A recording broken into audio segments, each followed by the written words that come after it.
हवा कि स्वर्ग दूत आपकी अगुवाई करेंगे यीशु मसीह के नाम में, आपके साथ खड़े होंगे यीशु मसीह के नाम में।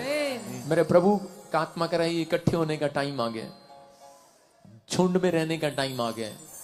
सेफ आप परमेश्वर के चरणों में। जितने उसके हाथ के नीचे रहना चाहते हैं दीनता के साथ, आज हाथ उठा लो यीशु मसीह के नाम में।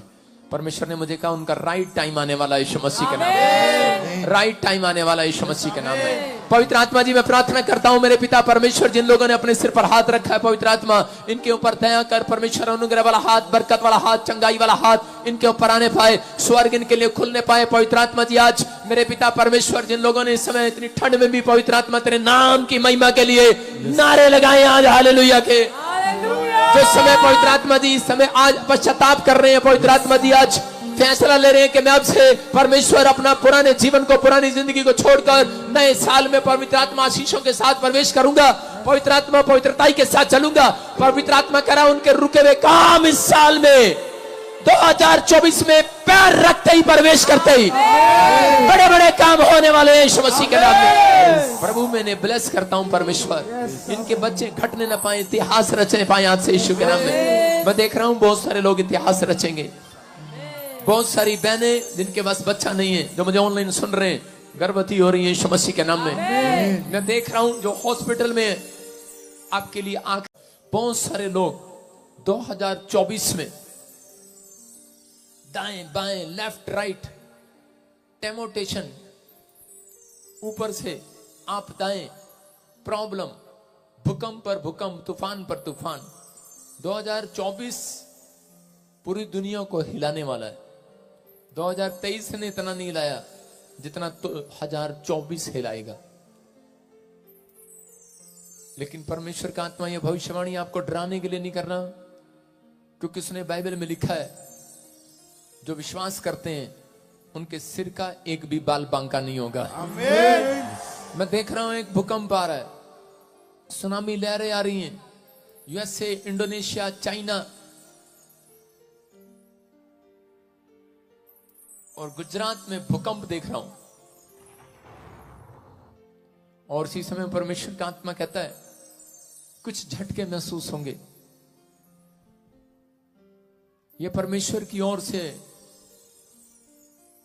जहां भविष्यता खड़ा है उस देश पर परमेश्वर दया कर रहा है यीशु मसीह के नाम में। आप सुनेंगे ये भविष्यवाणी है, उस सालों से मैं बोल रहा हूं कि जो मुझे भविष्यता नहीं समझते वो समझ लेंगे 2024 में। आमीन। जिनकी आंखें बंद हैं उनकी खुल जाएंगी। आमीन। बहुत सारे देश की इकोनॉमी डाउन होगी, आर्थिक तंगी आएगी यूएसए में, वहां के राष्ट्रपति को हटाने के लिए बातें चल पड़ेंगी, प्रॉब्लम्स आएंगी, एक देश ऐसा बम गिरेगा तबाह। तो सबको जय मसीह की। God bless you all of you. प्यारे परमेश्वर के प्यारे बच्चों, आज मैं आपके पास परमेश्वर के उस ध्यान देने वाली बातों के ऊपर गौर करना चाहता हूँ जो आप लोग जानते भी हैं, परंतु वो चीज हमें दिखती नहीं है। क्यों नहीं दिखती है? क्योंकि ये मेरा अनुभव है। मैं आपको बताना चाहता हूँ कि जिस तरह से हम परमेश्वर के जीवन में आते हैं तो हमारे जीवन के अंदर हमारे जीवन को बदलता हुआ हम देख पाते हैं, और उसी कारण हम जब मसीह बन जाते हैं तो परमेश्वर की योजना की तरफ हमारा हृदय और हमारा मन उसी तरफ जाता है। चाहे हम ना चाहे तो भी हमारी आत्मा परमेश्वर को ढूंढती रहती है। परंतु होता क्या है, मैं जो चीज आपको ध्यान देने वाली बात बताना चाह रहा हूँ वो ये है कि जब हम नाना प्रकार की बुराइयों में पड़ जाते हैं, नाना प्रकार के कठिनाइयों में रहते हैं, हम प्रार्थनाएं करते हैं, उसका जवाब नहीं मिलता। परंतु क्यों? जबकि परमेश्वर ने हमारे लिए अपनी जान दी है, वो क्रूस पर उसने लहू बहाया इसी दिन के लिए कि हम लोग ये ना कहते रहे कि हमारी जिंदगी कब बदलेगी, और ये ना कहते रहे कि ये रोग हमारे कब ठीक होंगे, और ये ना कहते रहे कि हमारे लिए ये व्यक्ति प्रार्थना करेगा तो हम चंगाई को पाएंगे।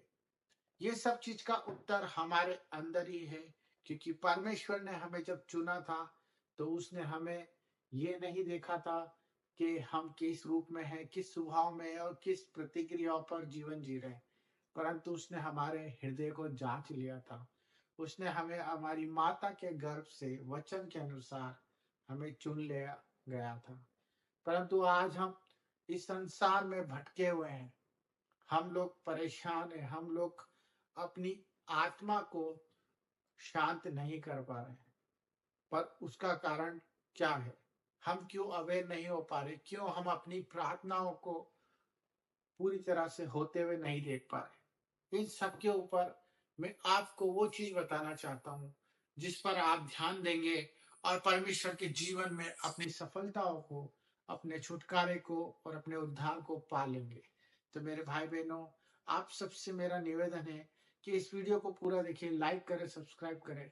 मैं आपको वो वचन के द्वारा बताने जा रहा हूँ जिसके द्वारा आप पहले से छुड़ाए गए हैं।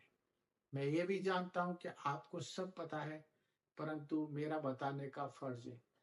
तो जो आज चारों तरफ विषय चल रहा है, धर्मांतर जो चल रहा है, सर्विसेज के बारे में, जो पास्टर ही पास्टर के ऊपर उंगली उठाया जा रहा है, जो आज चल रहा है, आप देख पा रहे हैं कि हम लोग जब मसीहत में आ गए हैं, तो हम खुल के क्यों नहीं जी पा रहे? हम खुल के क्यों नहीं बोल पाते?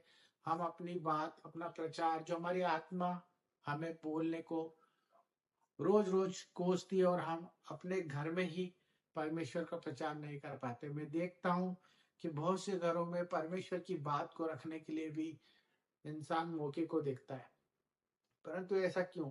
क्योंकि ये सब चीजें इसलिए हो रही है क्योंकि हम वचन को पढ़ नहीं रहे हैं, हम वचन पर अमल नहीं कर पा रहे हैं। हम प्रार्थना तो करते हैं परंतु वचन में नहीं बढ़ पा रहे हैं, क्योंकि परमेश्वर का वचन यही कहता है कि जो वचन पे चलेगा वही उद्धार पाएगा। जिस तरह यीशु मसीह ने, जब उसकी परख हुई तो उसने सिर्फ यही कमांड की कि लिखा है कि जब उसकी रोटी की परीक्षा हुई, उसे राजवैभव दिखाने की बात हुई और उस पर ये बातें कही गई कि तू दंडवत कर और तुझे सब कुछ मिल जाएगा। उसी प्रकार आज हमारी संसार में परख हो रही है। वो हमें बीमारियों में मिल रही है, वो हमें लाचारियों में मिल रही है, वो हमारे ऊपर आरोप लगाया जा रहा है, आपस में हम लोग लड़ रहे हैं। ये सब एक ही चीज का उदाहरण है कि हम अपना उद्धार क्यों नहीं पा पा रहे, क्योंकि हम वचन पर कमांड नहीं कर पा रहे। हमें वचन को सुनना भी है और वचन को बोलना भी है। हमें सुनने वाले कान तैयार करना है और देखने वाली आंखें। हमें बोलने वाला जीव जो हमारे वचन के ऊपर और हमारे परमेश्वर की हर एक बात को सुनता है और परमेश्वर की हर बात को कहने वाला हो। लीडर होके चलने वाला बनना है, हमें वचन पर अमल करने वाला बनना है। तभी हम परमेश्वर की संतान और परमेश्वर के कामों को होता हुआ देखेंगे। यही हमारा जीवन है। अगर हम वचन को पढ़ेंगे और वचन पर चलेंगे तो मेरे भाई बहनों, आप जो प्रार्थना करेंगे वो सब पूरी होगी। God bless you. Thank you. जय मसीह की।